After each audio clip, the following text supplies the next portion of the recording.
हैं, क्योंकि जिस तरीके का माहौल दिखाई दे रहा है हरियाणा में, और विशेष तौर पर यहाँ पर अनिल विज की बात करें तो अनिल विज है, वहाँ पर भारतीय जनता पार्टी को जीत मिली है, जबकि अंबाला में भारतीय जनता पार्टी को आरक्षित सीट होने के बावजूद भी हार का सामना करना पड़ा है, क्योंकि वहाँ पर जो है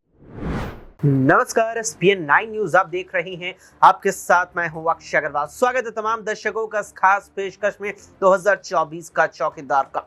2024 के आम चुनाव संपन्न होने के बाद प्रधानमंत्री पद के लिए शपथ ग्रहण समारोह भी यहां पर पूरा हो चुका है। जिस प्रकार से भारतीय जनता पार्टी बहुमत से तो पीछे रह गई थी आम चुनावों में, लेकिन सहयोगी दलों के साथ मिलकर एनडीए ने 272 के जादुई आंकड़ा पार कर लिया और सरकार का गठन भी हो ही गया। लेकिन अब मंत्रियों के शपथ लेने के बाद यहां पर विभागों का बंटवारा बाकी है। ऐसे में अगर दिल्ली से सटे हरियाणा की बात की जाए तो वहां पर जिस प्रकार से भाजपा को 5 सीटों का नुकसान हुआ है, उसके आधार पर माना जा रहा है कि प्रदेश में साल होने वाले विधानसभा चुनावों में भी बीजेपी को कड़ा झटका लग सकता है। लेकिन प्रदेश के पूर्व मुख्यमंत्री और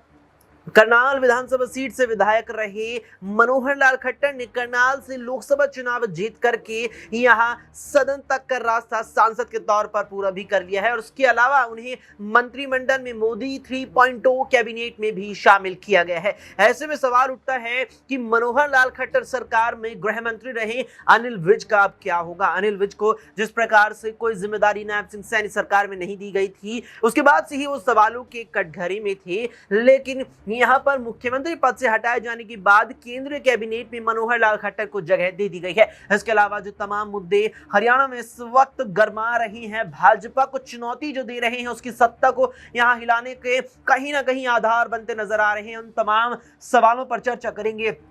न्यूज रूम में मौजूद अपने तमाम सहयोगी से। मनीष हमारे साथ हैं।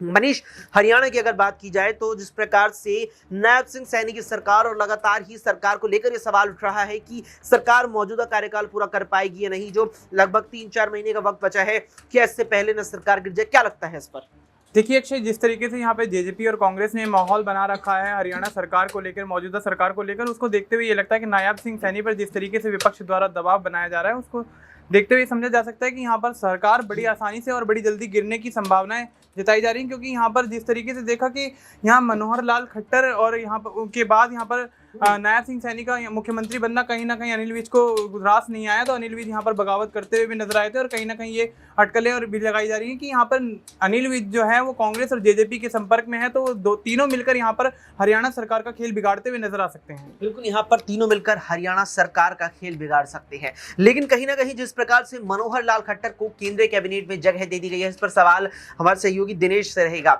दिनेश, मुख्यमंत्री पद से हटाया गया, लेकिन फिर जाकर के देखते हैं कि लोकसभा चुनाव करनाल से लड़वाते हैं, जीत भी हासिल करते हैं और केंद्रीय कैबिनेट में जगह दे दी जाती है, और आज शपथ भी वो ले चुके हैं। ऐसे में यहाँ पर अगर अनिल विज की बात की जाए, कहीं ना कहीं अगर राजनीतिक ओहदा दी गई तो बराबर का नजर आता है। अगर केवल मुख्यमंत्री पद और वे 10 साल अगर हम यहाँ पर केवल पद के आधार पर हटा दी, अनिल विज कहीं नहीं है। अनिल विज ना ही राज्य सरकार में वर्तमान में नजर आए, ना केंद्रीय कैबिनेट में कहीं है, ना लोकसभा चुनाव लड़वाया गया, ना कहीं राज्यसभा भेजे जाने की संभावना है। ऐसे में क्या अनिल विज का जो राजनीतिक करियर है वो अब बिल्कुल ढलान पर है? देखिए अक्सर देखा जाए तो अनिल विज एक बड़बोले राजनेता के तौर पर जो है प्रदेश की राजनीति में विख्यात प्रख्यात हैं, क्योंकि जिस तरीके का माहौल दिखाई दे रहा है हरियाणा में, और विशेष तौर पर यहाँ पर अनिल विज की बात करें तो अनिल विज उस पंजाबी बेल्ट में अपनी मजबूत पकड़ रखते हैं, जिसमें अंबाला, इसके साथ साथ यमुनानगर और उसके साथ साथ पंचकुला की यदि बात करें तो ये इलाके, वहाँ पर जो अनिल विज का प्रभाव देखने को मिलता है। लेकिन उसके बावजूद भी तमाम जो विधायक हैं वो अनिल विज के सुर में सुर मिलाते हुए नजर नहीं आते हैं। आपने देखा होगा नायब सिंह सैनी को जो विधायक दल का नेता चुन लिया गया था हरियाणा में चंडीगढ़ राजभवन में, उस दौरान अनिल विज गुस्से से नाराज होकर के बाहर निकले थे और किसी ने भी उनको मनाने का प्रयास नहीं किया। अगले दिन आए, खुद उन्होंने समर्थन किया और सरकार में अभी तक बने हुए हैं, विधायक हैं चूंकि अंबाला कैंट से। लेकिन देखा जाए तो अनिल विज की मौजूदगी के कारण और जो रवैया उन्होंने अपना बनाया है राजनीति, विशेष तौर पर जिस तरीके की उनकी कार्य करने की शैली है, वो कहीं ना कहीं लोगों के दिलों में जगह उस तरीके से नहीं बना पाई है। संगठन के जो नेता हैं उनके बीच उस तरीके की उनकी परिस्थितियां नहीं रही हैं। देखा जाए तो विशेष तौर पर अनिल विज एक एग्रेसिव टाइप के लीडर देखे जाते हैं, लेकिन यहाँ पर जो नायब सिंह सैनी के इलाके में, या यूं कहें कि कुरुक्षेत्र और करनाल जो है, वहां पर भारतीय जनता पार्टी को जीत मिली है, जबकि अंबाला में भारतीय जनता पार्टी को आरक्षित सीट होने के बावजूद भी हार का सामना करना पड़ा है, क्योंकि वहां पर जो है फूलचंद मुलाना बड़े कांग्रेस के दिग्गज नेता है, उनके बेटे वरुण चौधरी जो है वो चुनाव लड़ रहे थे और वहां से बड़ी जीत दर्ज की है। और अनिल विज के गढ़ में सेंधमारी करना कहीं ना कहीं उनके राजनीतिक भविष्य पर सवाल खड़े कर देता है, क्योंकि संगठन से लगातार विश्वास उठ रहा है और संगठन के नेता चाहते हैं कि पूरा संगठन हाईकमान की जो आदेश है उनका पालन करते हुए आगे बढ़े। लेकिन अनिल विज के लिए बार बार चाहे सरकार गठन के वक्त पर देखा जाए, चुनाव के वक्त पर ऐसी प्रतिक्रिया वो देते रहते हैं, जिससे कहीं ना कहीं हाईकमान के अंदर एक नेगेटिव इफेक्ट जाता है। अच्छा, सवाल ये रहेगा कि लोकसभा चुनावों में हरियाणा में कांग्रेस और आम आदमी पार्टी का गठबंधन था और यही से सुशील गुप्ता पूर्व राज्यसभा सांसद, उन्होंने कुरुक्षेत्र से कांग्रेस के समर्थन से भी चुनाव लड़े। लेकिन अब यहाँ पर ये बात साफ हो गई है कि आम चुनावों के बाद विधानसभा चुनावों में कांग्रेस और आपका गठबंधन नहीं रहेगा। क्या इनके गठबंधन न होने से भाजपा को कुछ फायदा मिल सकता है? देखिए, यहाँ पर आम आदमी पार्टी 2019 में भी हरियाणा में विधानसभा का चुनाव लड़ी थी और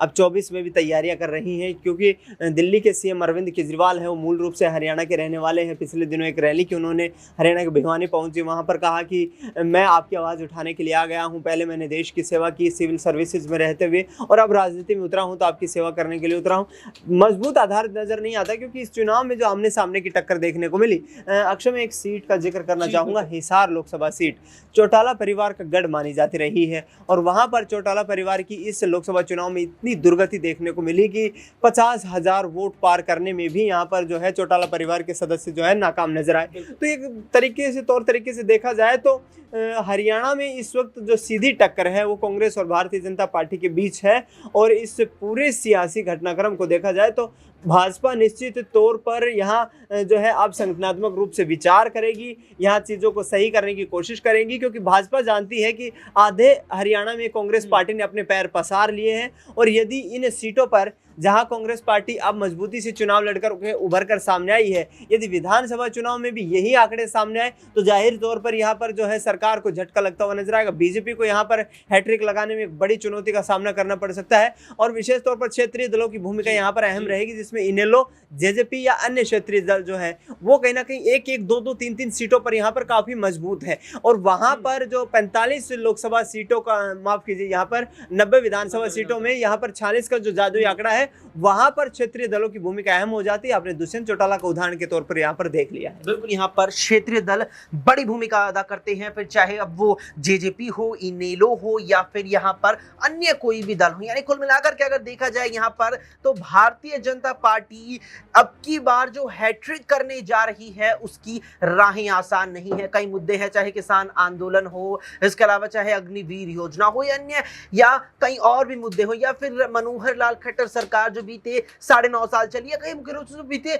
लगभग 10 सालों में हरियाणा में भाजपा की सरकार चली है, उसके खिलाफ एंटी इनकम्बेंसी हो, ये तमाम मुद्दे हथियार विपक्ष के लिए बन गए हैं बीजेपी को हरियाणा की सत्ता से बेदखल करने के लिए। अब क्या इन मुद्दों को लोकसभा चुनावों की तरह ही विधानसभा में भी विपक्ष या कहीं मुख्य रूप से कांग्रेस भुना पाएगा या फिर नहीं, ये तो विधानसभा चुनावों के परिणाम आने पर ही पता चल पाएगा। आपका क्या मानना है, क्या राय है, कमेंट बॉक्स में हमें कमेंट करके जरूर बताएं। फिलहाल के लिए इतना ही। देश दुनिया की तमाम खबरों के लिए देखते रहें SPN9।